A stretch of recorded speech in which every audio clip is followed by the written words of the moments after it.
хто з якихось об'єктивних причин не зміг доєднатися, у будь-якому випадку відеозаписи усіх наших занять онлайн можна буде отримати і, як кажуть, ознайомитися.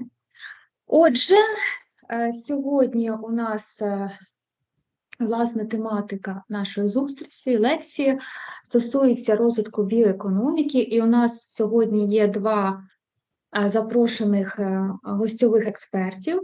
Перший експерт вже присутній на зустрічі, це доктор Гінек Рубік з Чеського природничого університету в місті Прага. Крім того, пізніше доєднається ще один експерт. Я їх представлю. Зауважу, що буде переклад, буду я здійснювати переклад для того, щоб усі змогли зрозуміти думку експертів, тому що вони будуть, як кажуть, мати спіч на англійській мові. Тому попрацюємо, подивимось, які, можливо, будуть у вас запитання, можна буде задати, обов'язково задавайте, і що необхідно, я зможу перекласти. Hello, Hinek, are you hear me? Hello, Elizabeth. Yes, I can hear you well. Hello, everyone. Thank you. Thank you that you involved to our meeting, and I think some of the presentation is you. Some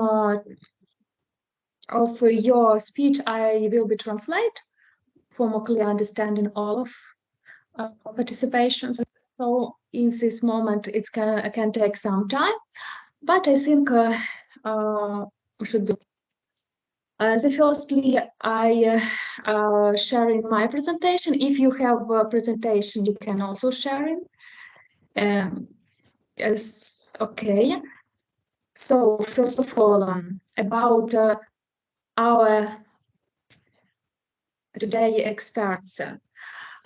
Як ви бачите, перший експерт наш, власне, доктор Гінек Рубік.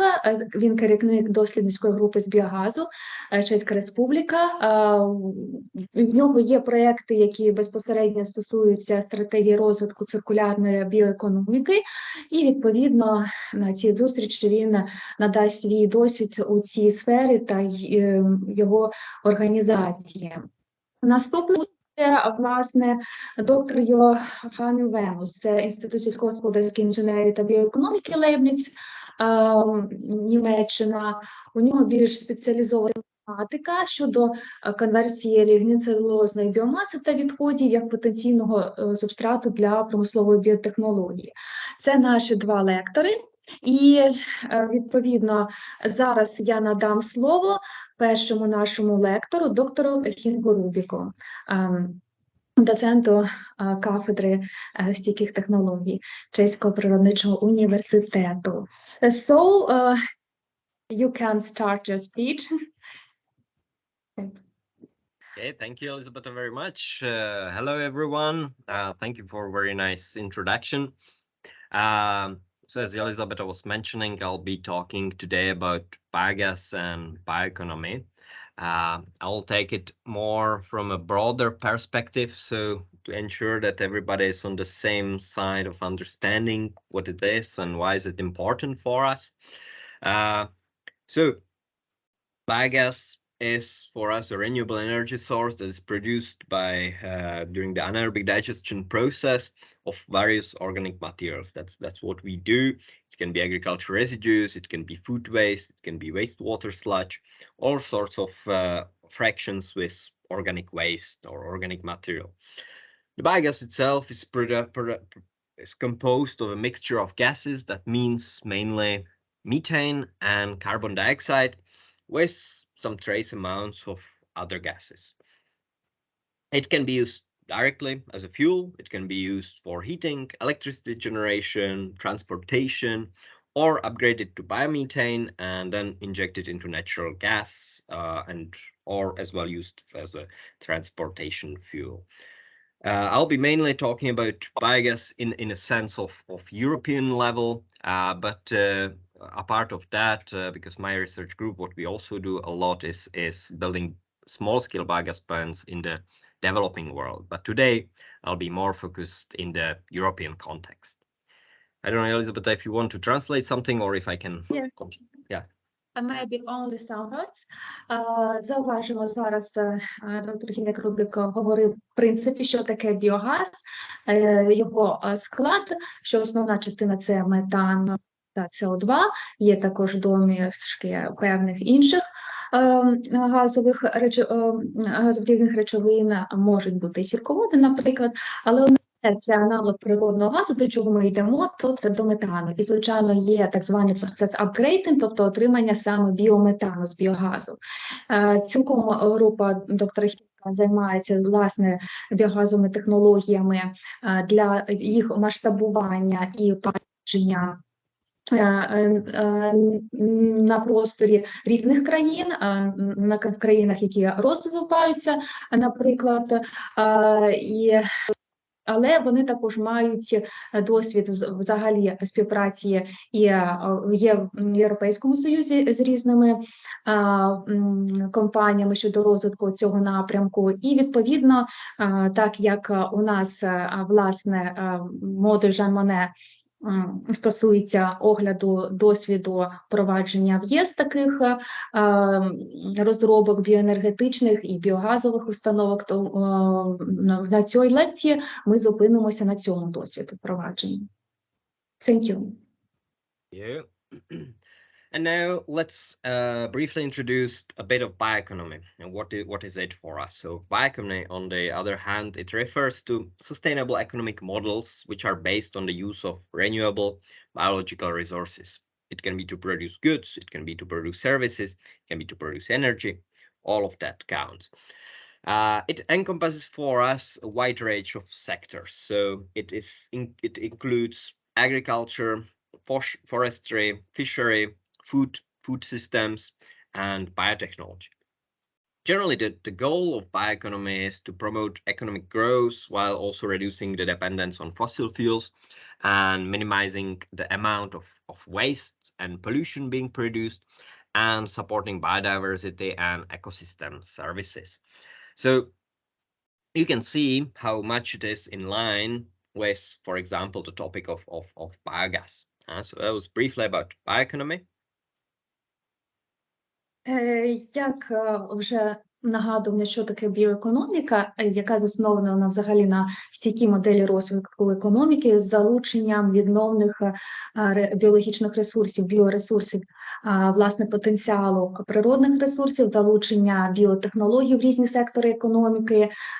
І, власне, біоекономіка досить швидко розвивається в контексті цілком економічного розвитку у світі для заміщення традиційних палив, для мінімізації відходів, викидів навколишнє середовище, власне, для підтримування стійкої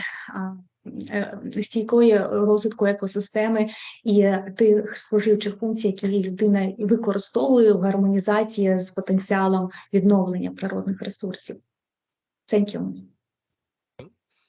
So, for example, here you can see some of the steps which needs to be taken when we want to achieve a strong bioeconomy and long-term sustainable development. It is from Bioeconomy Handbook, which was published by European Commission some time ago.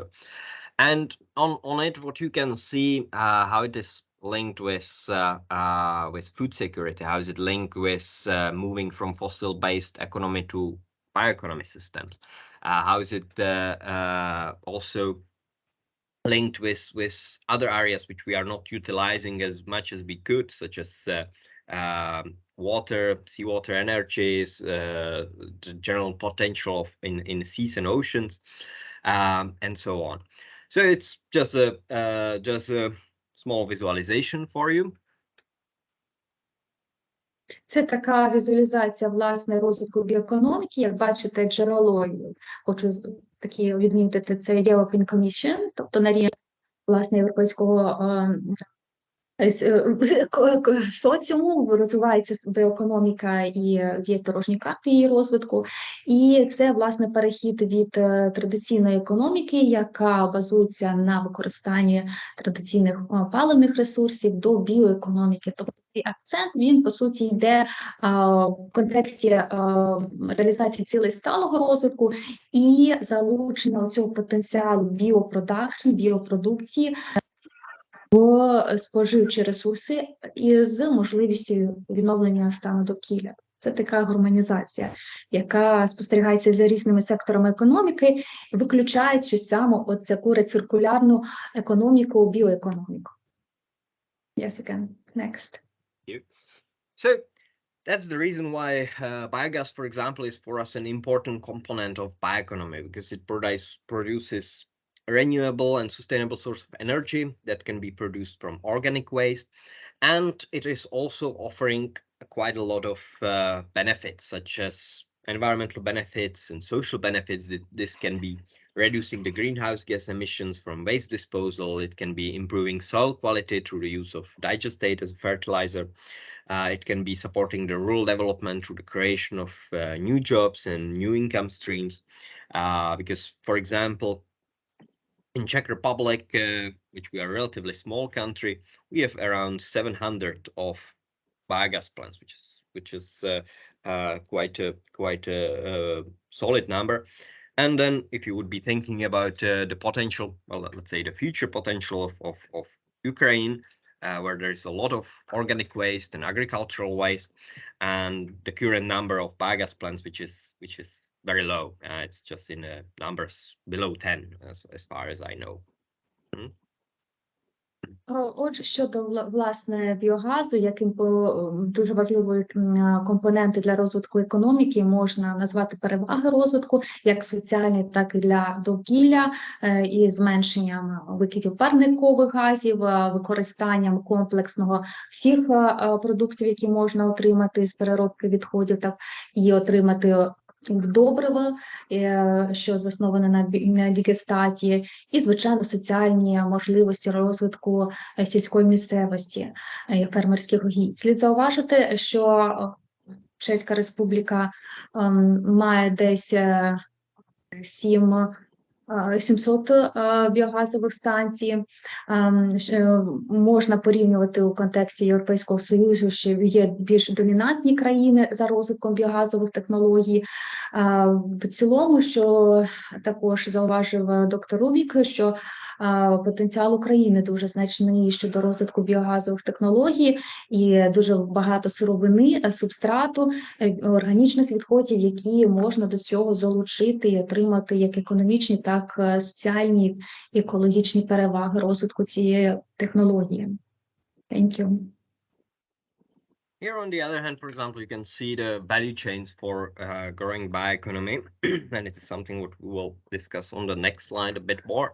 But you can see what plays a role for us there. So it's biomass production, conversion, production of new products, scaling up, ecology approaches or environmental friendly approaches, different biotechnology approaches, and so on. So this is just a little visualization. And and in that context, yeah, good. So biogas, it can be for us always seen as a larger value chain, which includes various things. We always have to think about it in this broader sense. So that means collection and sorting of organic waste. It means transportation and processing of different feedstocks. It means generation of energy and other products from biogas, such as fertilizer, or further production of electricity and so on, or the reuse and recycling of digestate and other byproducts which we are able to use, as well as what we are able to extract, which is also an important and interesting aspect. So by optimizing those value chains, biogas production can help us to maximize always the economic and environmental benefits in line with bioeconomy. That's why it goes so well together. Отже, взагалі, коли ми розглядаємо в контексті біоекономіки виробництва біогазу, то можна розглядати цілий такий ланцюжок з доданою вартістю, яку ми отримаємо, і в цілому цю мережу структуровану, що стосується і колекції зберігання відходів, можливістю залучення різних типів відстоків, їх використовуючи локальні системи транспортні, і в цілому ці процесінг, власне, з цим субстратом, органічними відходами, яким чином логістику побудувати, переробки.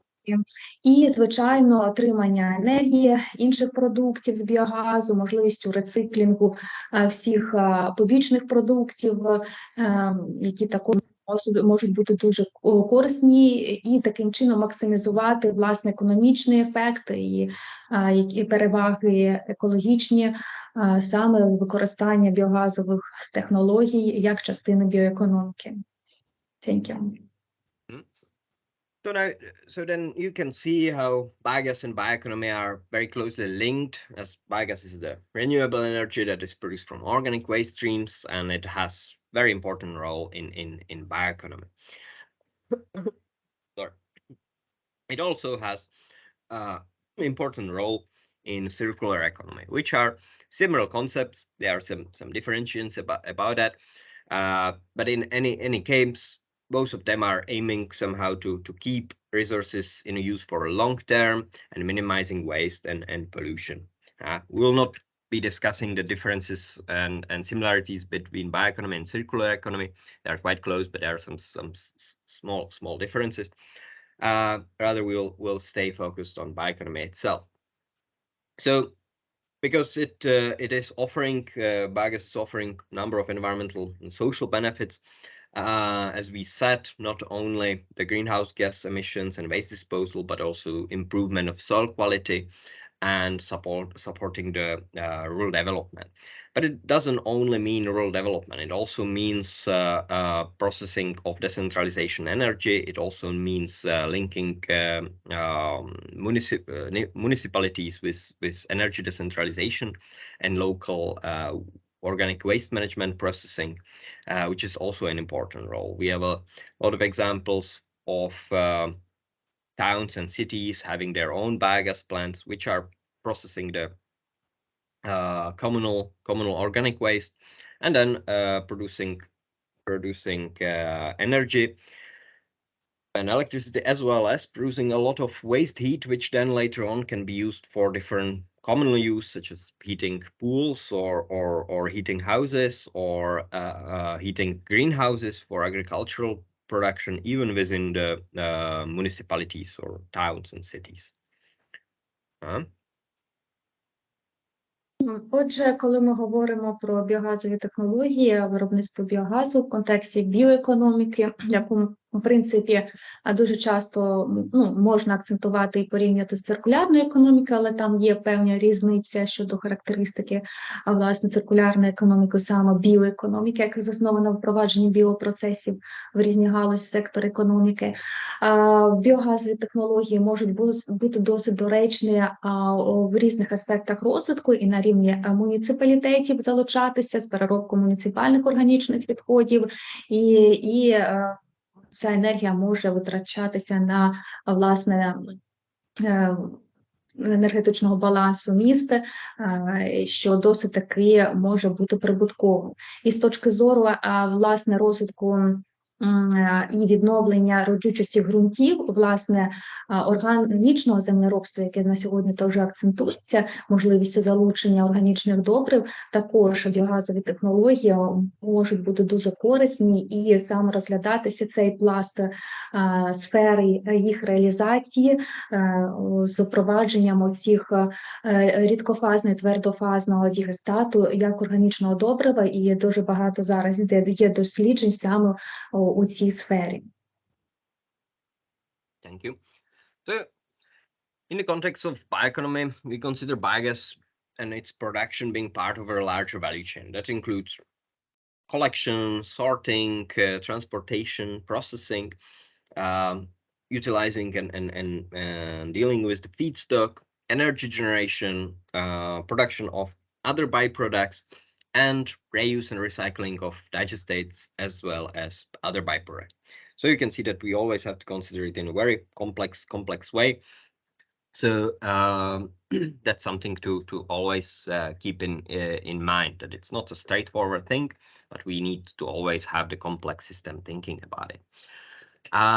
What is important to focus on is optimizing these value chains, because biogas production can help maximize the economic and environmental benefits and help us to transit to more sustainable circular economy and as well as bioeconomy approaches. And that's is example now we are talking about biogas, but it applies on everything in terms of bioeconomy. So it's also not only about the bioeconomy approaches, but it's also about optimizing the value chains and optimizing the whole processing. Maybe I'll let you translate if you want to translate, or if it is fine. Сам.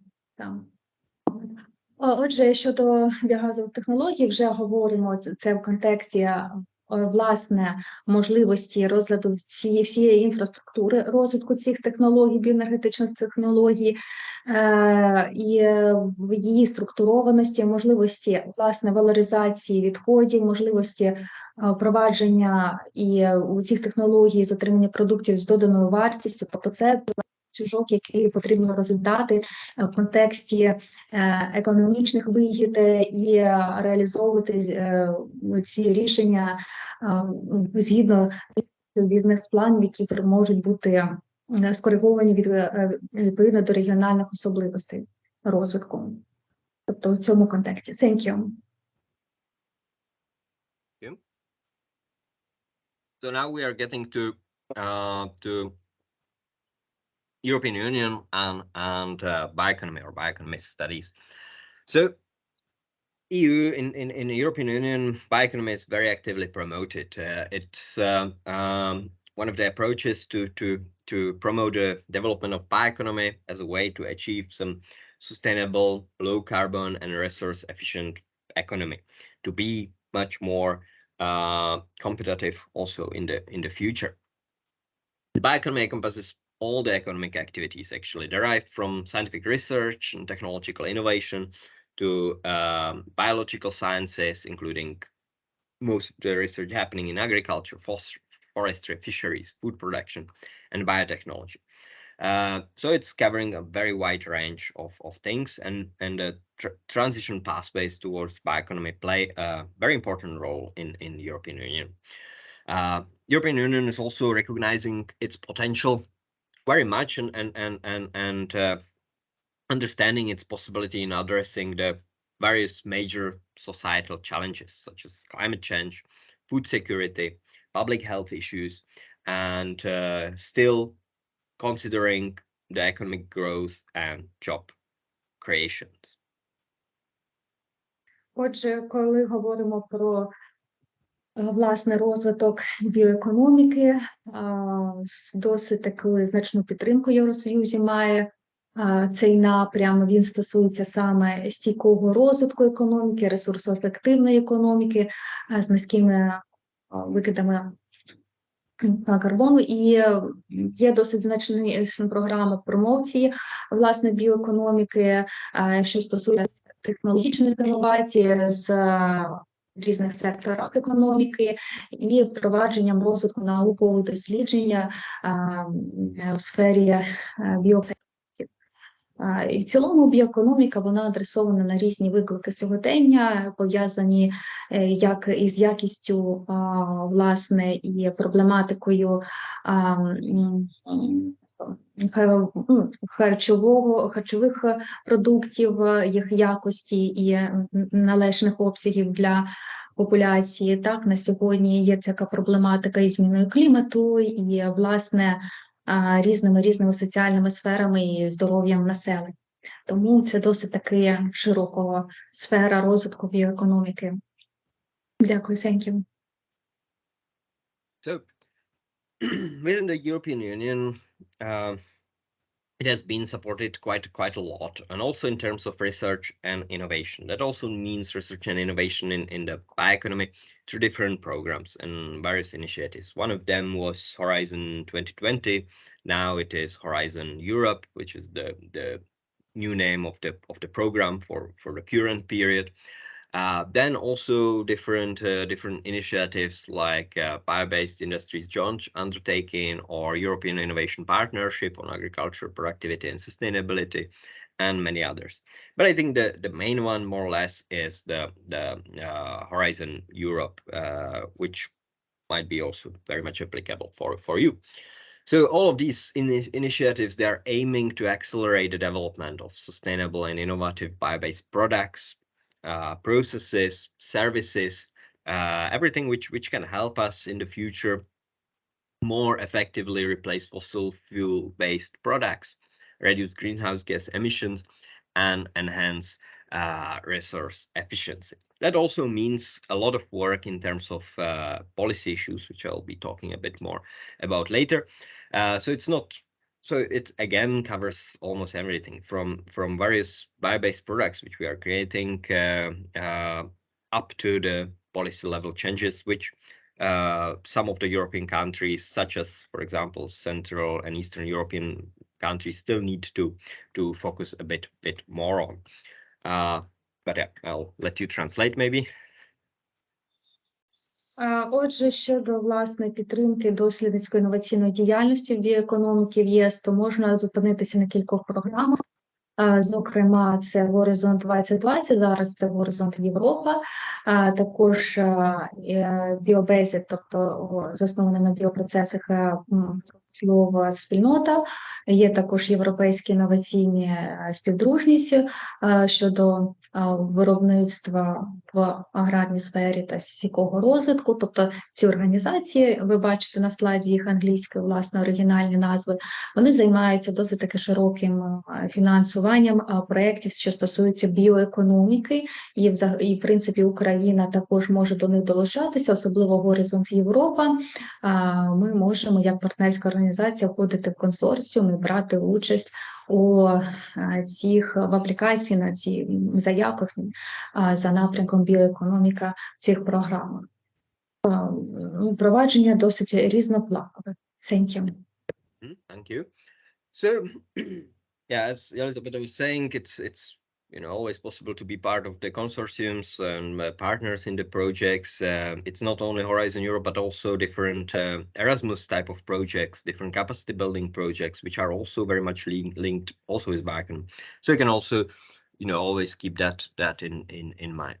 But generally, as we were saying, EU is very actively promoting the circular economy and bioeconomy approaches, and aiming to keep the materials and resources in a use for long run.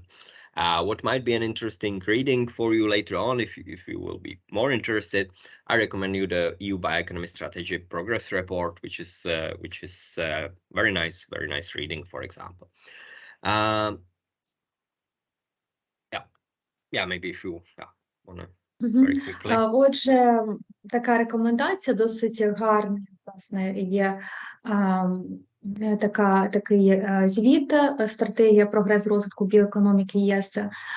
Його можна, в принципі, завантажити, я думаю, на порталі European Commission, і можна ознайомитися з цією звітністю. Досить таки добре візуалізаційно поданий матеріал, в доступній формі для популяризації біоекономіки. І, відповідно, за можливості, хто цікавий в цій тематиці і поглиблювати її знання, може з такою звітністю ознайомитися. І це досить цікаво, там є прикладні аспекти, практичні приклади реалізації біоекономіки. So that gets us briefly to have a look at bioeconomy at different higher education institutions, which might be also interesting for you to know, because there's a lot of institutions around the world which are dealing with that, and almost all around Europe. Everybody is actively dealing with it, but not every institution is dealing with it in some more systematic way and systematic thinking. So a lot of people are dealing with bioeconomy issues, but they maybe don't even know that they are dealing with bioeconomy issues. In any case, and that's also the reason, because it's covering a very wide range of topics, including biotechnology, bioenergy, food and agriculture, sustainable development, and so on. I just put here a couple of two examples. One of them is European Bioeconomy University, which is joined six EU universities, which play a key role in Europe in terms of bioeconomy. So that's Hohenheim in Germany, Wageningen in Netherlands, Bologna University in Italy, University of Eastern Finland in Finland, AgroParisTech in France, and Boku in Austria.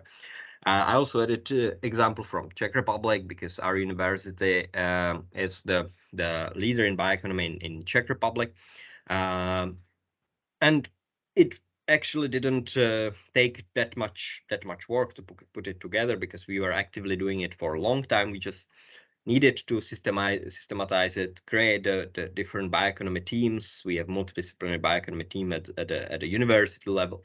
Then we have different specific bioeconomy teams, which are joining maybe other different research teams within their area. So we have bioeconomy focused on global south, which is more in my team. Then we have, for example, a very strong team which is focusing on bioeconomy in terms of forestry. Then we have some team which is focusing on bioeconomy in terms of food systems, and so on and so on. But it's all under umbrella of general bioeconomy team of the university, as well as we are hosting, for example, the Czech platform for bioeconomy, which is putting together all the active players in Czech Republic who are somehow interested or in line or active in the topic of bioeconomy. Отже, зауважимо, що, власне, є розвиток біоекономіки у цій сфері, і приклади щодо такої екосистеми університетів, які в Європейському Союзі мають біоекономічну направленість.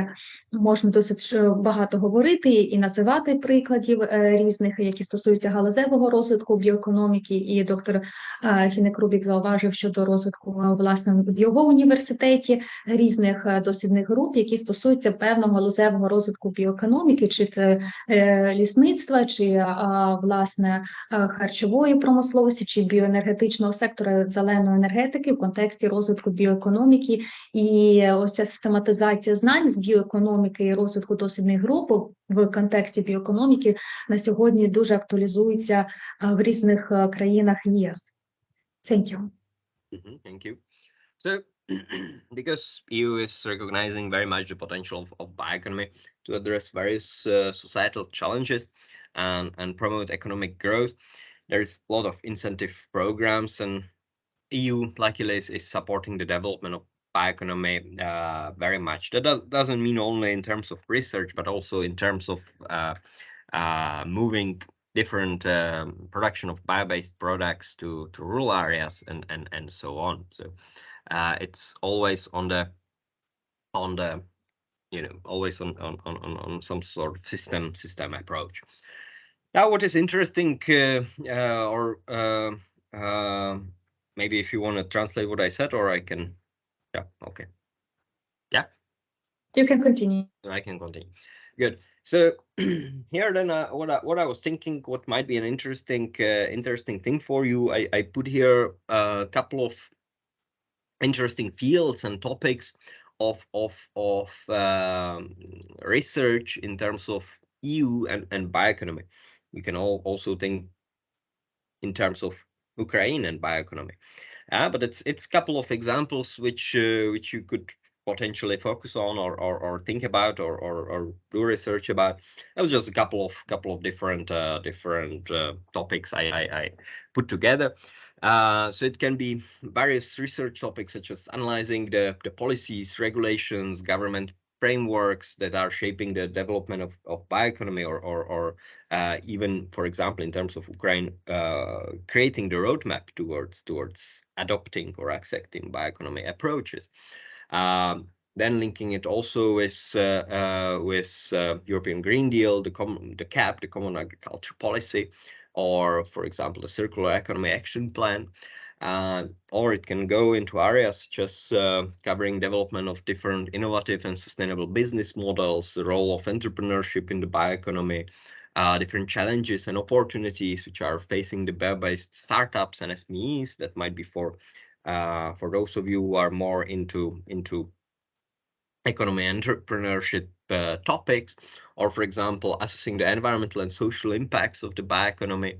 It can be either environmental or social, or both of them together based on your background, such as sustainability of biomass production, impact of bio-based products on land use, on biodiversity, or different social and economic implications of transitions, or looking at the transition pathways. That's also very, very interesting field of study, linked with bio-based economy and so on. Or, for example, development and use of bioenergy and biofuels, either in EU or looking at the case of Ukraine, including the policies and regulations that are supporting the development, or the environmental and social implications, how the production is done, how is it used, what are the implications of it, or for example, what is the potential for new bioenergy technologies and their application. That might be something very interesting especially for upcoming years, because now for the post-war period, it will be very important to be ready for what everything can be implemented and how it can be implemented, which is one of the role of researchers, of course, to keep that in mind and be ready what is coming. Then development of sustainable food systems in the EU or in Ukraine, or in Ukraine linked with EU, including the promotion of various food systems, reduction of food waste, reduction of food waste loss, potential for new technologies and innovations in terms of reduction of food waste, and so on. So this is just a couple of topics I put here together as an inspiration, which directions you could go on, but of course it's just a couple of them, and you can either work with it or not work with it, but just for an inspiration and a couple of ideas. Отже, це такі ідеї для розвитку, власне, біоекономіки в контексті в цілому і сфері міждисциплінарного підходу в дослідженнях. Ці тематика актуалізується, власне, площини ЄС, також досить актуальна і для України, для розвитку біоекономіки в сфері інфраструктури, в регулюванні державному, певних, власне, регуляторних механізмів, які допомагають розвивати біоекономіці в різних напрямках, не лише в сфері біоенергетики як такової, але в принципі досить таки різнопланово розглядається, і можна зауважити розвиток і food security, це безпека, власне, продакшену, виробництва харчової продукції, можливості залучення нових джерел, зменшення втрат різної продукції органічної, і різні напрямки розвитку, звичайно, біоенергетичних інновацій і стійкого бізнесу, тобто стартапи і залучення малого і середнього бізнесу. Дякую. Thank you. So we go quickly to next. Yes. Okay. Yeah, then because we are running out of time, right?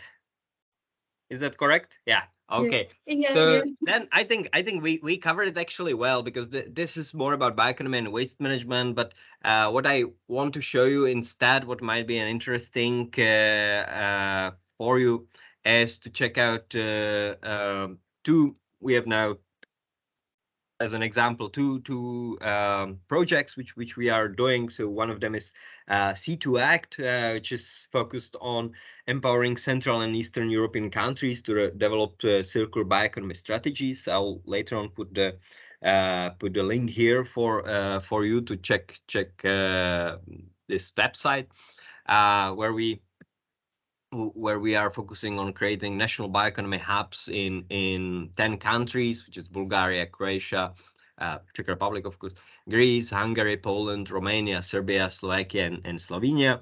It's something what we started last year, but in the future, what I would expect, we could definitely come up, or should come up, something what we can do in Ukraine. And then second project I wanna show, which we are starting right now. It's BioEco, which is then more focused on policy changes. We cooperate on this with 5 different ministries. So it's Ministry of Czech Republic, Ministry of Hungary, Ministry of Poland, Ministry of Slovakia, and Ministry of Slovenia and Croatia. So 6 actually. And in this project, for example, we are going to design new circular value chains for the bioeconomy and more focus on the consumer behavior, as well as creation of some bio-based products. So this is just the 2 examples also for you, how it looks like on the project basis. So I'll send you the links here in the chat. And apart of that, that's all from my side. I'll also send you a link on the website of our biogas research team, so you can check more about us.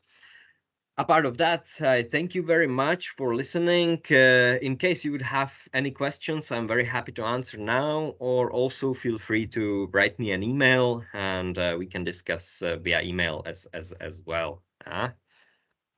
So. Отже, доктор Гінек Рубік також зауважив про власні 2 проєкти, які зараз працює разом з партнерами з різних країн ЄС, які стосуються розвитку єдиної платформи біоекономіки, підтримання інновацій у цій сфері, розвитку інфраструктури біоекономіки країн, підтримуються міністерствами, власне, на рівні міністерства, і, звичайно, має спільне фінансування, власне, на рівні Єврокомісія. Він зауважив про те, що ці 2 проекти дасть нам лінк, тобто посилання на них, і ми можемо всі можуть долучитися, подивитися більш детально щодо цих проєктів, які зараз почали, власне, в цьому році, in this year, starting this project. Ви можете ознайомитися з ними більш детально, з тим, що впроваджується в цих проєктах, ознайомлюватися з новинами цих проєктів, і взагалі такий цікавий, власне, досвід впровадження єдиних біоекономічних платформ, що, в принципі, дуже актуалізується в подальшому. Маємо надію, в Україні буде цей сектор розвиватися. Thank you for your time. Thank you that you come to us and have such interesting lectures. Якщо є якісь коментарі, якісь думки, можете також їх зараз провадити. Я можу також перекласти якісь запитання, або в подальшому щось надумаєте, можна також комунікувати. Якщо хтось хоче кооперацію, тобто співробітництво з нашими чеськими колегами, з якими ми маємо дуже дружні, тісні зв'язки, дослідні, то, звичайно, цілком відкриті до співпраці за різними тематиками, що стосується біоенергетичного сектору, біоекономіки. Дуже великий досвід є впровадження проєктів і подачі проєктів на горизонт Європи у доктора Гінека Рубіка. Він постійно займається проєктним менеджментом на цьому рівні, тому можна проконсультуватися щодо питань з цієї сфери. Я вже бачу певні питання присутні. Отже, Irina Vaskina. We have some questions about stimulation growth biogas technology in Czech and how it's now impacted war in Ukraine. Okay, thank you for the question. Well, stimulation in terms of biogas, we don't have that much, because we are more or less at the full limit now. Our country is not that big, and we already have over 700 biogas plants.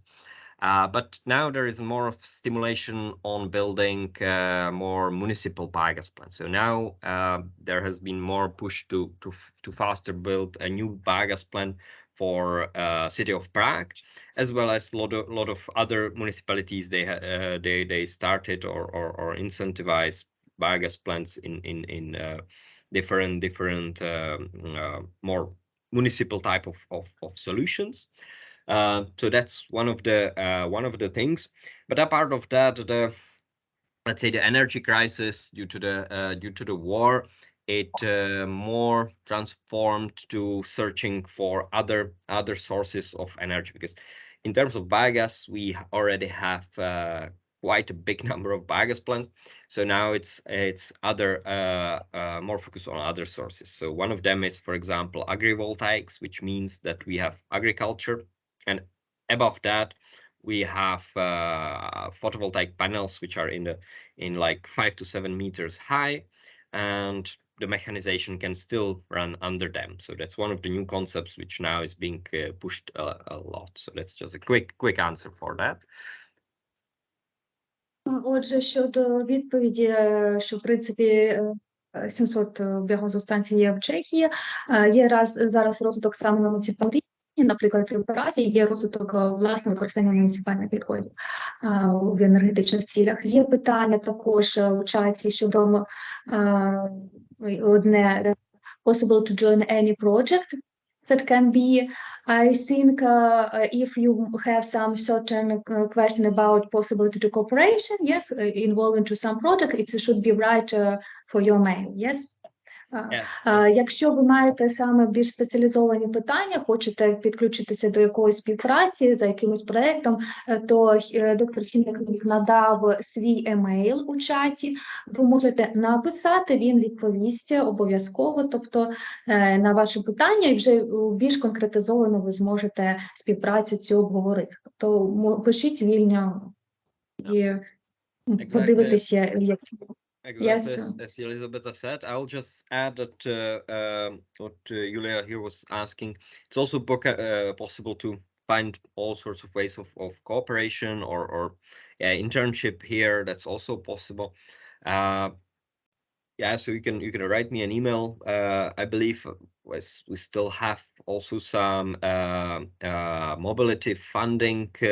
So for some people who are able to speak English, but and have some idea what we could do here together, we still have some mobility funding between Czech Republic and Ukraine, or our university and some of the Ukrainian universities. So that's also a possibility which we can do, and then work on the project proposal or seeing how the research is done here. So we can also do that. But definitely you have to write me an email and some ideas or proposition or something. Yeah. Отже, будь-які можливості присутні, є можливості навіть мобільності, академмобільності, тому що є додаткове фінансування, це за програмою Erasmus, я так думаю, тому можна співпрацю налагоджувати, пишіть на емейл доктору Гінеку Рубіку і подивитись, які напрямки можливо долучити. Thank you very much, all of interesting information you give us, and I see, I don't know, maybe we waiting also for other expert. It's Yjoachim Vennus, Dr. Yjoachim Vennus. I don't know. I see. I'm very glad to see you. Hello. Thank you for your involvement also to our meeting. I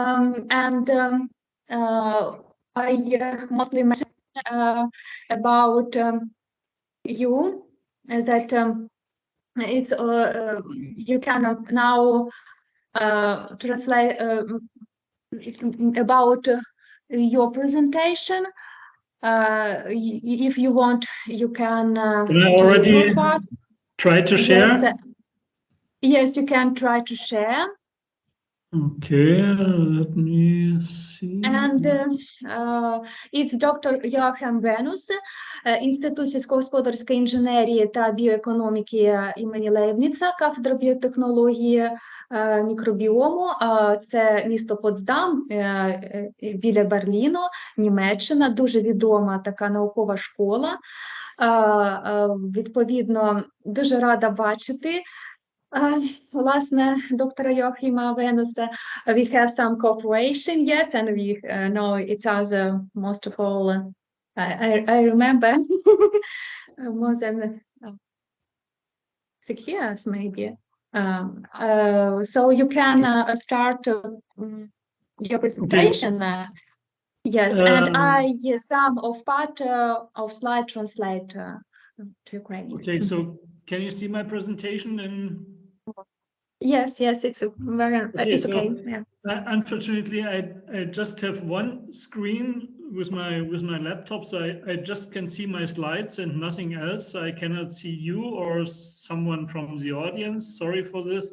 So please interrupt me if I need to stop or whatever. So is the system that we need to go slide by slide with translation, or how it works?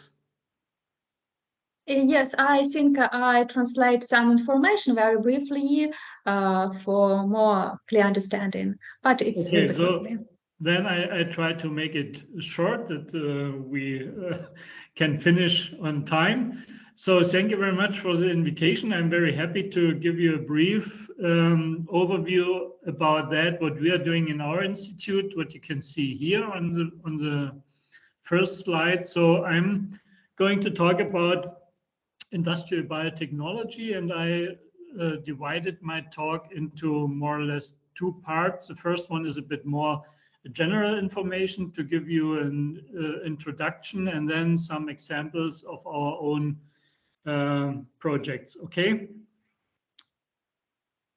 So Yeah. just Отже, як вже наголошувала щодо теми, це львівна помісна біомаса і рештки як потенціальний субстрат до індустріальної біотехнології.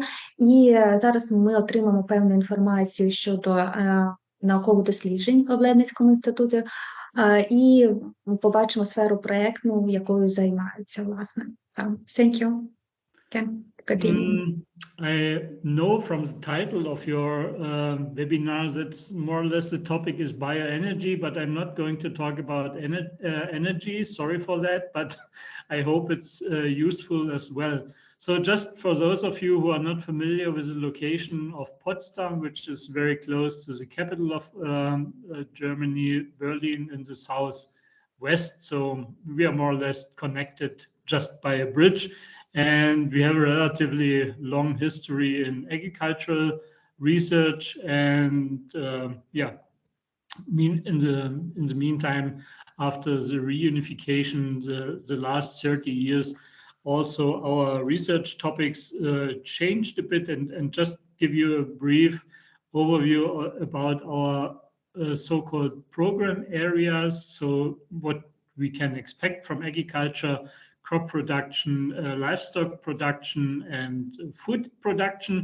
But the other ones, the biomaterials and residue management, are more closely connected to the so-called non-food sector. And both of these areas are part of my own research and work here at ATB, since we use, and I will give you some examples about this, we use some waste residue materials to make, in the end, the biomaterials out of it. This is more or less a bridge between those 2 areas.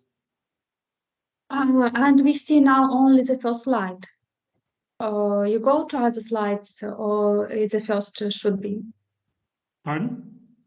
We see only first slides, your title, presentation. Oh my God. I had the same. Don't worry. You can go to the next slide, or you have some technical issue. Obviously, I don't know why, but I had the same situation in the last meeting where I needed to do something different. So you don't see any change? Now we don't see your presentation, only you. Okay, so I need to go back. If you want, you can send the presentation me and I can share if you want. In that way, go. Yeah, maybe that could be a good idea. So give me a minute. Okay. I don't know why, but I had this. Sometimes it can be possible difference, technical issue. For example, in last lectures, so I long, also have some problems. So after don't such worry. a long time of training with all these tools, but still not that easy. So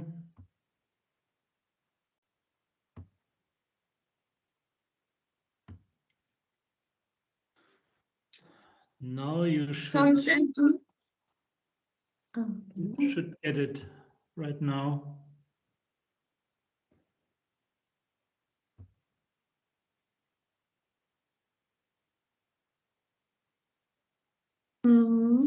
We don't see now your presentation. I was sending it to you. Okay. Oh, okay, okay. A moment.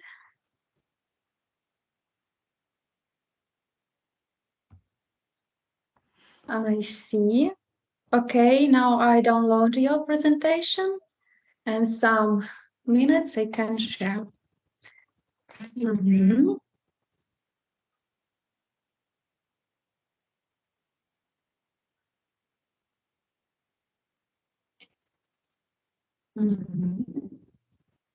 Yes, okay. So I start and share your presentation. Yeah, cool.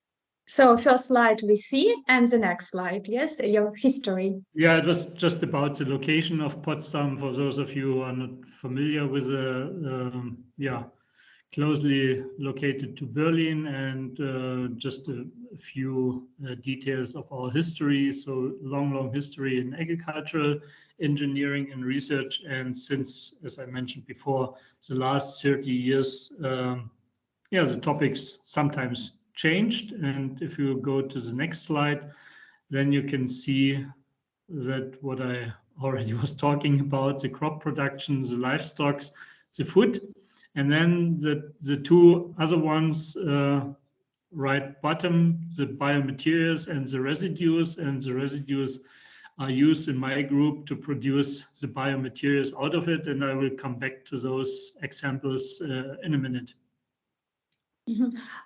So some moments. Отже, як бачимо, власне, справді стосується дослідні групи працюють з тематикою біоекономіки за галузями. Ми бачимо, що до розвитку в аграрній сфері це підвищення врожайності сільськогосподарських культур, також якість харчової продукції, акцент в цьому напрямку, власна інтеграція решток різних типів рослинних решток, органічних решток, управління ними, можливість переробки як сировини, мультифункціональні біоматеріали, досить дуже стрімко розвиваючий напрямок, хочу зауважити, в різних сферах, і, власне, можливість залучення власне продуктів життєдіяльності тваринницької сфери, також окремо напрям присутній. Thank you. So we can go to next slide, yes? Yeah. Okay, some moment. It was. Yes, you see, yeah. It's okay. Okay. Yeah. So just since also the SDGs are very important for our work, and what I saw from the agenda of your different webinars you will have in the near future. So here I just found an interesting paper about the connection between the bioeconomy and the SDGs. And as you all know, we have the three pillars of the sustainability: the socio-economic, the ecological, and the economic. aspects of that, and here you can see just a few connections between everything what we are doing in our bioeconomy activities and in which way they could influence the different SDGs. Отже, як наголошували, що, власне, біоекономіка досить пов'язана з реалізацією цілей сталого розвитку, і на цьому слайді ми можемо побачити ці взаємозв'язки біоекономічної діяльності, як воно стосується з реалізацією цілей сталого розвитку і в соціоекономічних цілях, і в екологічних цілях, і в розвитку промисловості, так званої екологічно чистої промисловості, і відповідно це досить такий стрімкий розвиток біоекономічних знань за галузями. Thank you. So after getting some insights from my colleague from Czech Republic about the situation in Europe, I just put here a few of the roadmaps and strategy papers what we have available in Germany already for more than 10 years. And maybe if you can click one more, then you will see there should be you can see here that industrial biotechnology, what I'm talking about, is foreseen as one of the drivers of that development to make all those things what we need in our daily life, besides the energy in this particular case, and that, of course, bio-based products and the processes and the different resources we can use for this is all the time that nice triangle what we are talking about, and this is detailed described, especially in these national roadmaps. Отже, як бачимо, на слайді представлені певні матеріали щодо програми розвитку біоекономіки і, власне, про дорожні карти розвитку біоекономіки на рівні Німеччини. Досить пропагується цей напрям, є національні стратегії розвитку біоекономіки Німеччини, і також досить детально можна ознайомитися з ними, якщо вас зацікавить ця інформація, як досвід реалізації, програмні засади і практичні аспекти. І в цілому, коли ми говоримо про індустріальну біотехнологію або біотехнологія, це кольорова така класифікація біотехнології, я на минулій лекції говорила про неї, і ось ця індустріальна біотехнологія або біла, вона акцентує свою увагу на розвитку біоосновної індустрії, і такий драйвер для розвитку біоекономіки в цілому є. Тому біоосновні продукти або біопродукти та біопроцеси, які, власне, розвивають потенціал відновних ресурсів, залучення відновних ресурсів, дуже актуалізуються на сьогодні в контексті захисту довкілля, кліматичних змін і в цілому енергетичному секторі також. So go to next.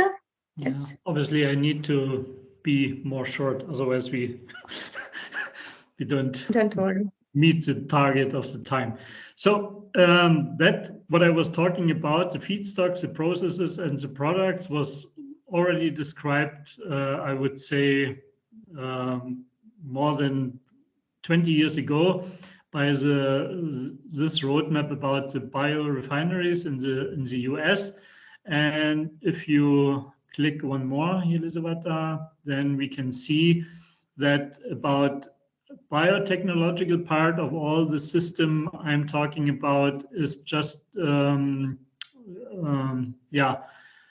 about fermentation by microbes and enzymes. And what you can also see from the marked on the feedstock part, that in a very many cases we are talking about residues and waste, which was, by the way, not already the reality 20 years before, but nowadays more and more these type of materials come into the focus of interest, and this is what we are doing here meanwhile mainly. Отже, ми бачимо, власне, також приклад реалізації дорожньої карти для біоенергії, біоосновної продукції. Це на прикладі США, але зараз це взагалі тенденція, яка характерна для ЄС. І бачимо цей біомаса фідсток, цей термін ми також розглядали на минулій лекції, що він стосується, власне, залучення різного типу субстратів, сировини, вторинної сировини, і сільськогосподарської сировини, і різних типів відходів.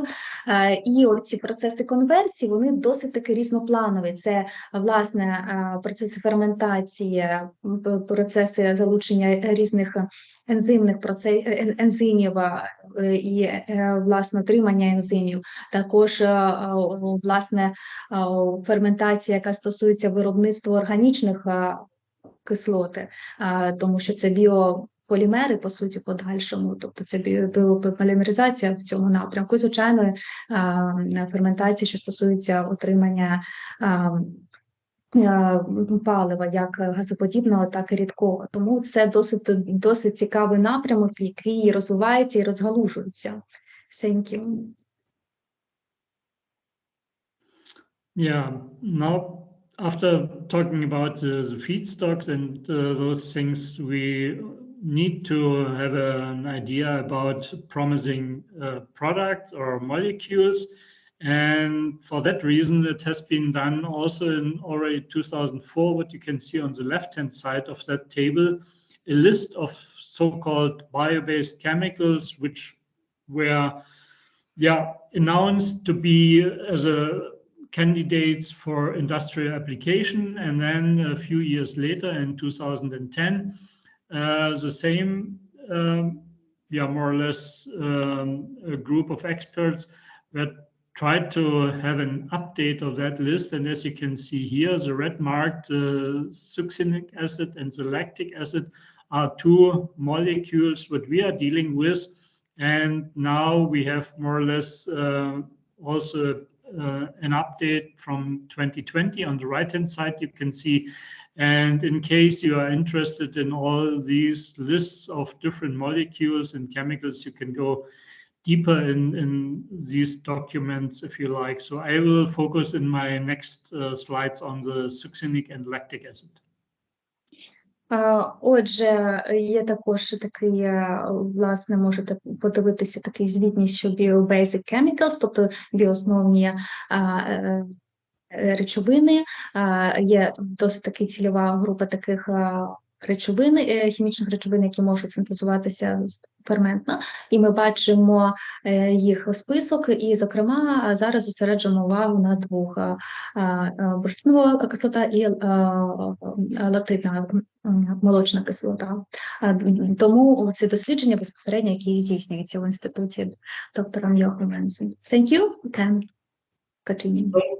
Don't worry, I don't like to bother you with all the metabolic pathways of microorganisms, but just to give you an overview about that, what microbes can do out of the different raw materials, what I was talking about. And here in this scheme, you see again what I was talking, the lactate and the succinate as metabolites of the microbes. And if you click one more, then should be a note about the market development for the next years, what we can expect. Of course, you know, all that perspectives and the outlooks are, depending on a lot of frame conditions. But in my opinion, the development of those bio-based chemicals is just going up, and we don't have any alternatives in this way if we like to avoid the further use of the fossil resources like coal, gas, and oil. And this is what we can do in particular in that field of the organic acids.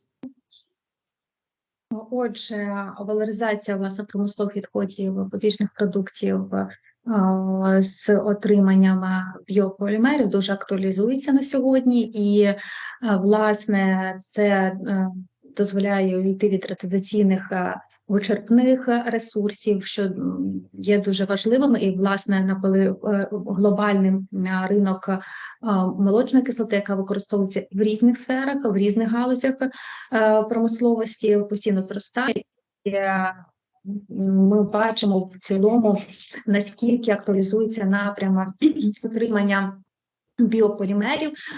Хочу зауважити, що є поняття біодеградуючі полімери, до яких ми, може, ще на інших лекціях звернемо свою увагу, адже, власне, заміна синтетичних полімерів на біополімери – це досить такий тренд сьогодення, який все більше актуалізується з економічної з точки зору, якщо ми говоримо про залучення саме певних типів відходів і побічних продуктів для ферментації.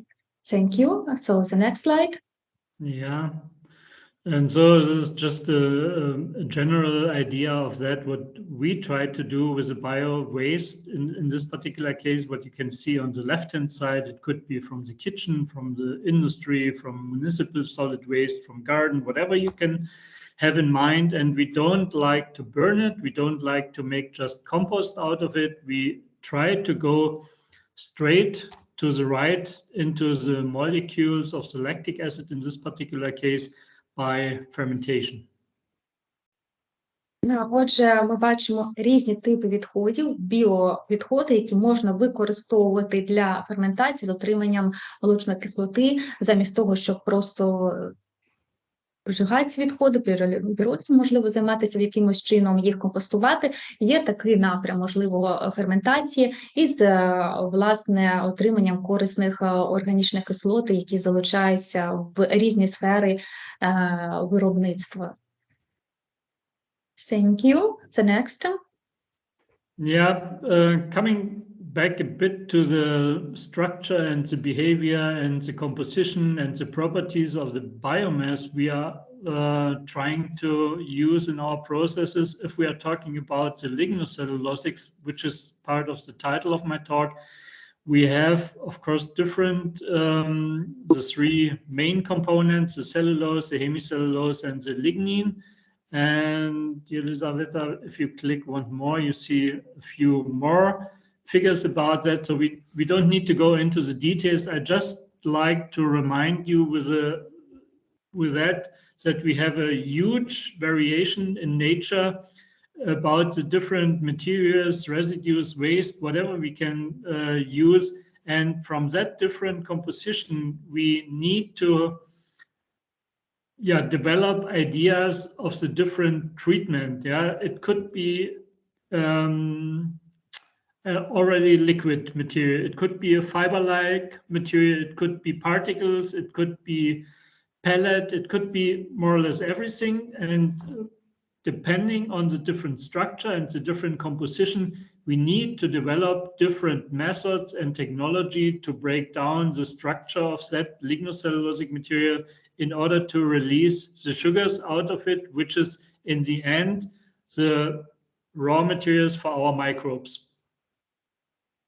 Отже, основний аспект, на якому акцентуємо свою увагу, що справді дуже різноманітна може бути сировина, що містить, власне, лігнін-місна сировина, і залежно від цієї сировини, цих відходів, які можуть залучатися до процесів обробки, є необхідно розвивати технологічні аспекти, необхідно розвивати попередню обробку цієї сировини для того, щоб максимально покращити показники її ферментації. І це окремий напрям цієї попередньої обробки цієї сировини зараз розвивається залежно від генезису її, тому що ми бачимо справді лігнін, целулоза, місна біомаса може бути різноманітна. Thank you. So just briefly again, a list of different chemicals, and what I was talking about right now, that is just summarized in that picture on the right-hand side, that the microbes need as a feedstock in the end the sugars, in the main cases also the glucose, the simple sugar, not any complex or whatever.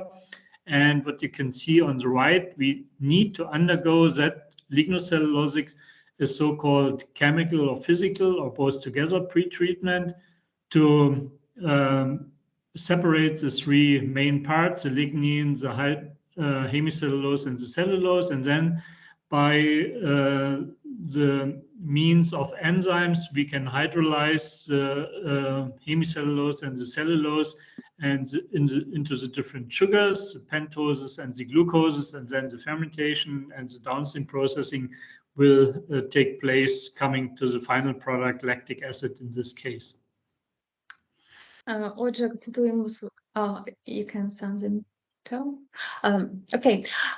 От тут є загальна схема, вона досить цікава щодо лігніцелюлозної біомаси, яку можна переробити, обов'язково є попередня обробка хімічна, фізико-хімічна, тобто є різні напрямки для того, щоб розділити на лігніни, хемоцелюлозу та целюлозу, потім вже йде ензимні гідролізи, потім йде ферментація, сепарація, вже отримання цього продукту молочної кислоти. Тобто це досить такий багатоступеневий процес, і кожен із етапів має свою специфіку в реалізації. Thank you. So we go to next. Yeah, this is just a view into our pilot plant. Probably you remember that nice equipment we have. And I just highlighted here the two steps, which are, in my opinion, still the main challenges in those processes. The first one is the pre-treatment to break down the lignocellulosic structure, and at the very end, the separation and the purification of the products. And all of the four steps could be also applied for other, let's say, products and organic acids. So it's more or less a general agenda. And as mentioned, the first and the fourth steps are the main critical in view of having those processes and technologies realized in the industrial application. Отже, на цьому слайді ми бачимо в першу чергу це обладнання, яке присутнє в Лебницькому інституті, і бачимо також стадії ось цього процесу, на якому ми зосереджували увагу на минулому слайді, і виділено червоним, що саме оця найбільш такі складні, як скажемо, такі виклики в реалізації, це попередня обробка, ефективна обробка для того, щоб зруйнувати цю структуру цього матриксу фідстоку, зробити його біодоступним. І потім основні стадії, що пов'язані з гідролізою та ферментацією термінальної стадії. І також дуже важлива саме сепарації і очистки оцих продуктів, біопродуктів, які ми отримали.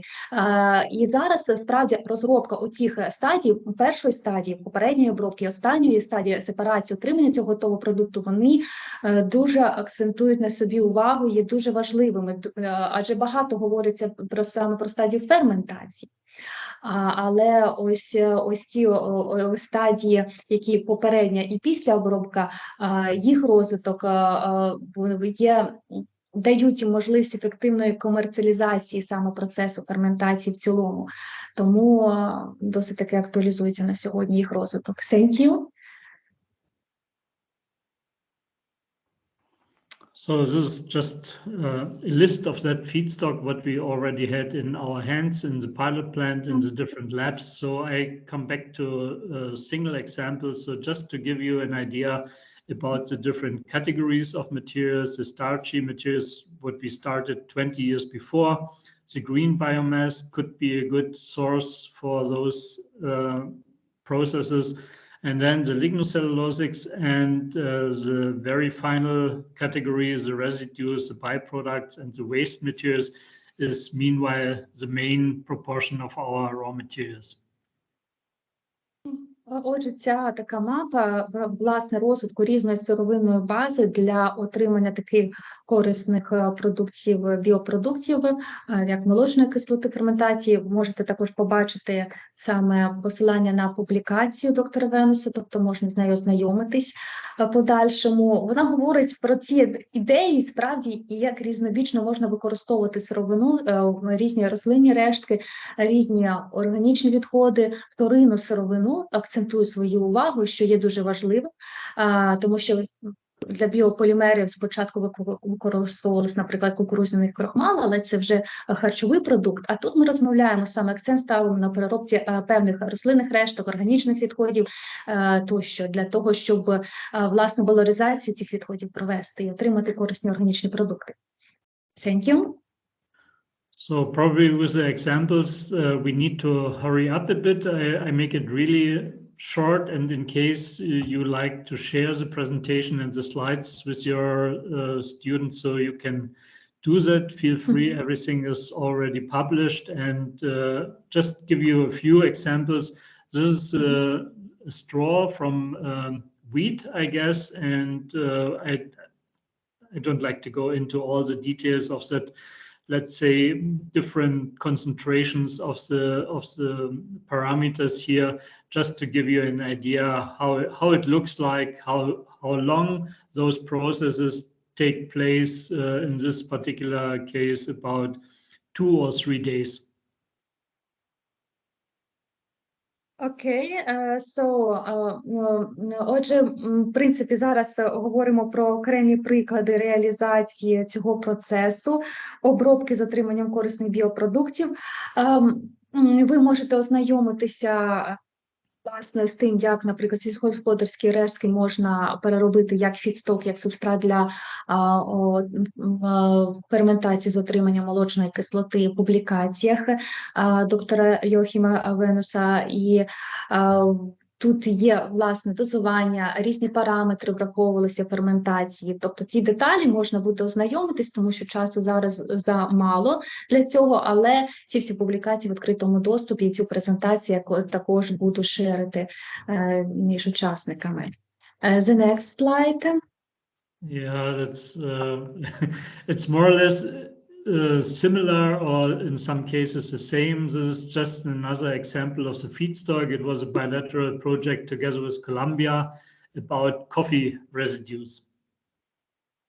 Також дуже цікавий приклад. Саме з Колумбією була спільна така співпраця дослідна.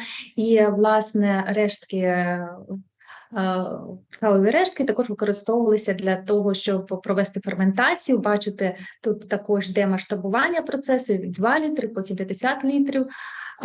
І подальшому також, власне, можна проводити масштабування цього процесу до промислових масштабів. І ми бачимо також, яким чином, які обладнання використовувалися на різних етапах, які мікроорганізми залучалися, мікробіологічні дослідження включали для метаболічних шляхів аналізу і отримання, власне, нашого біопродукту lactic acid, молочної кислоти. Також посилання на публікації присутні. Досить цікава розробка. Thank you. The next. I was talking much less, by the way. Okay, so there's a project where we use the digestate, and this is maybe a connection to the talk before, which is an outcome from the biogas facilities. And besides the digestate, we also use dry straw for the lactic acid production, and again some experimental details here, but I don't like to discuss the details with you, just to give you an idea how it could work. Також приклад, тобто можливості залучення власне дігестатів і також досить цікавої реалізації і переробки решток, там соломи, також ферментаційні процеси в цьому напрямку ензимних і піролізису може використовувати досить ефективно. В цьому також є connection з біогазовими технологіями. The next, yes, you see? Yeah, the next example is just green grass, and that looks a bit more like agriculture. What you can see here on the pictures, that press, what we have in place here in our institute, and you see my colleagues just putting the grass on that conveyor and inside of the screw press, and then we pressed out the green juice, and the green juice is just used as a nutrient-rich supplement for our microbes to serve them with all the nutrients they need. І отже, це безпосередньо приклад у хімінституті. Власне, бачимо цю траву, переробляють, роблять з неї ось такий сок, який, по суті, конверсія, власне, поживних речовин для мікробної ферментації. І його використовують також. І були, власне, проведені дослідження, бачимо розвиток біомаси, продукування метаболітів корисних в цьому напрямку безпосередньо ці приклад реалізації в інституті. Thank you. Okay. So, as already mentioned, besides the lactic acid, also the succinic acid is part of our project, and here you can see an example for using sugar beet pulp, which is a side stream from the sugar mill. And what you can see from the left-hand side, we tried to install a sort of biorefinery system in that way that we not only use the material for the succinic acid fermentation, but also for the usual business, what you can see from the beets, make sugar out of it. And to the left, the phenolic extract and the pectin could be additional outcome of those valorization of the sugar beet pulp. Також ще один приклад власне продукування бурштинової кислоти і можливість також отримання інших корисних продуктів, такого як пектину і різних типів органічної екстракції, які також можуть долучатися до хімічної промисловості, подальшому залучення сировини і циркульного жолу, наприклад, і це також може, тобто варіація взагалі, то дуже різнопланова того фідстоку, субстратів, сировини вторинної, яка може бути залучена до цієї ензимної ферментація і гідролізу, власне, з отриманням корисних біопродуктів. The next slide we see. Yeah, as you can see, we have a lot of international collaboration, in this case with Brazil. The typical crop over there, sugarcane, and the bagasse, which is the leftover after pressing out the juice of the sugarcane. And we use that material also again for lactic acid fermentation. And it was an exchange project with a PhD student in my lab. And this is just a brief information about it. Також ці кооперації також з різними інститутами працюють організаціями, і ми бачимо одну з прикладів роботи, також є публікація і активний доїзд, можна перейти і ознайомитися більш детально з цією інформацією, і бачимо досить цікавий, власне, клітинний рециклінг, ферментації відповідного штаму бактерій для того, щоб отримати також ці корисні біопродукти, різні типи органічних кислот, то це досить таки цікавий напрямок у співпраці. The next slide. That was part of a European project, and this is, to be honest, or was one of the most challenging feedstocks we had in our hands, organic fraction of the municipal solid waste. That means what you could find in your own waste bin, and everything could be inside of such a waste bin, and our bacteria, of course, can just use the organic part of it, and we needed to sort it by our hands. So it was dirty, it was smelling, it was horrible, I can tell you. But in the end, we were relatively successful in order to make the lactic acid out of it. And from the general procedure, it's similar to the previous examples. Це також приклад саме муніципальні відходи, і проводили сепарацію, і саме цей процес, всі ці нюанси, починаючи від первинного сортування цих відходів і подальшої вже ферментації цієї органічної частини з отриманням корисних біопродуктів, проводили також в дослідній групі доктора Венуса. Тому досить цікаві проекти. The next. Yeah.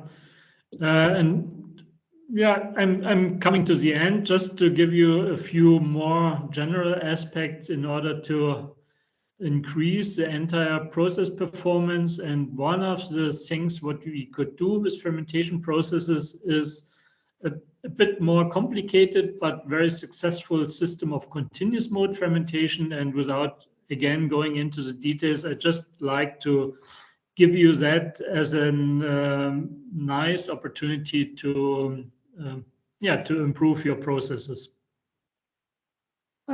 Звичайно, досить цікавий також є, власне, режим роботи ферментації безперервний, тому що є періодичний, це взагалі біотехнології, режими ферментації періодичний та безперервний або continuous, то, звичайно, працювати в безперервному режимі – це вихід на масштаб промисловий, і в цьому є дуже багато там деталізації певних нюансів щодо реалізації цього процесу, залучення мембранних технологій, і ми можемо такий лаб-стенд побачити, який присутній в цьому інституті для реалізації цього процесу в неперервному режимі роботи ферментації. Thank you. And we see the next slide. If we like to go ahead with that, what I was trying to describe with that triangle with the feedstocks, the processes, and the products, if we like to go for the industrial application, of course, that funny picture on the right-hand side is not that what we will find in the reality. It's not that we just need to make the glasses a bit bigger, you know, all that we are talking about huge equipment in steel and iron, and we need to do that scale up to be sure with our process in the later big scale. І оце процеси масштабування біопроцесів – це справді дуже важливий напрямок, так, як від лабораторії, від масштабу лабораторії пойти на масштаб комерціалізації, адже лабораторії там невеликі, ми починаємо там з об'ємів там 1 літр, наприклад, тому це такий цілком масштабний напрям, взагалі масштабування біопроцесів, він дуже важливий і має свою специфіку в реалізації. І, в принципі, цим напрямом займається дослідна група Йоахіма Венуса також. Thank you. And There's something else, I guess. Yes. I mean, let's skip it. So I could talk hours about that single slide because it's just describing all the problems in the scale up. This is just a illustration of our equipment to, you know, to maintain the conditions inside of a bigger vessel for having the optimal conditions for the microbes. That's in the end the main goal what we have to achieve. Так, ці мертві зони у великих реакторах, їх, власне, ідентифікація, оцінка, яким чином нівелювати ці зони, це дуже важливо для процесів, біологічних процесів ферментації. І це є нюанс розвитку, власне, мікробної культури в великих ферментерах, як оптимізувати цей розвиток, оцей напрям масштабування, оце є нюанс саме біопроцесів. Тому досить важливо. Sorry. Yeah, you can speak. So this is just a collection or some pictures of our labs and facilities that you get an impression about the scale and about the type of equipment we are using. Це приклади, власне, того обладнання, яке присутнє на сьогодні в інституті. Ми бачимо різні масштаби цього обладнання, які дозволяє проводити, скажімо так, масштабування процесів. Thank you. And also pilot plant facility. Yeah, that's more or less the same, just to give you an idea how complicated it could be coming from the left, from the lab scale system to the right one with the bigger ones with all the different tubes and types and pumps and vessels and so on, and to make sure that everything is running fine. But in the end, if it is the case, then you can collect a lot of interesting data on the one hand, and of course you can provide with the bigger quantities of your fermentation some product samples for your partners, especially for the industry, to go ahead with the further testing of it. Так, особливо в кооперації з промисловими партнерами, можливість тестування цього обладнання, тестування процесів, колекції значної кількості даних, і, звичайно, є свої специфіка, коли ви переходите від лабораторного до промислового масштабу, можуть виникати різні ситуації з роботою цього мікробіологічної системи. So just overview of our recent project, the one which I was talking about, the municipal solid waste, the PERCAL, which is already finished, and then 3 further European projects. So I don't like to go into the details. If you are interested in that, you can find all the information from our project web pages, okay? Thank you. Це, власне, ці приклади проєктів, які реалізовує інститут. Ми бачимо досить значні проєкти, можна з ними ознайомитися за посиланнями вже більш детально, тому що час наш вичерпався, але вся інформація в відкритому доступі на сайтах. І вони стосуються, власне, біоконверсії різних типів сировини з отриманням біопродуктів. Ми бачимо у контексті також «Горизонт 2020» є багато, є фінансування Європейської комісії, тобто ці проєкти досить таки масштабні. Thank you, and we see next slide also. Yeah, this is already the end, more or less a take-home message. What you can see here are just a few paragraphs what we need to do in order to make all the processes as it is written here economical, with the production cost as low as possible. And for that, we can integrate some of the downstream processing, the purification, separation, and so on and so far processes in your fermentation system. We can also develop so-called advanced or strategies to combine the hydrolysis by enzymes and the co-fermentation by microbes. We can develop continuous mode fermentation processes. And I guess there should be a third aspect. If you click one more. Yeah, this is what I was already talking about. We need to make all the things bigger in a scale up and to increase that TRL, which is very important for all the technologies. Так, акцент ставиться на тому, як перейти від лабораторного до промислового масштабу, і це дуже важливий аспект. В принципі, якщо ми беремо ці проекти «Горизонт Європи», там навіть указується рівень промислового впровадження і можливість переходу і отримання прототипу, який може бути впроваджений в промисловості. І також хочу зауважити з цих напрямків дослідження, це, власне, коферментація, можливість ферментації різних типів субстратів і, власне, цей режим ферментації безперервний, continuous mode, який дуже актуалізується для масштабування процесів, біопроцесів. So, with that, I have to apologize for talking too much and too long, but I thank you very much for your attention, and in case there's still time for questions or others, so please feel free. It was really a pleasure to join your meeting today. Thank you very much. Thank you for your time, and it's very interesting for us information, so we're glad that you can give such lecture for us. Thank you a lot. Якщо є питання, можна їх задавати. Час наш вже вичерпався, як ми бачимо, але я маю надію, що досить цікаву інформацію надали наші гостьові експерти, справді цікаво з точки зору реалізації практичних аспектів, і якщо у вас є питання, чи вони з'являться, ви можете їх або зараз задати, або як бажаєте. Це стосується всіх учасників, якщо необхідно, я можу зробити переклад. I see now in chat I don't see any questions, but if some of participants have questions, I think we can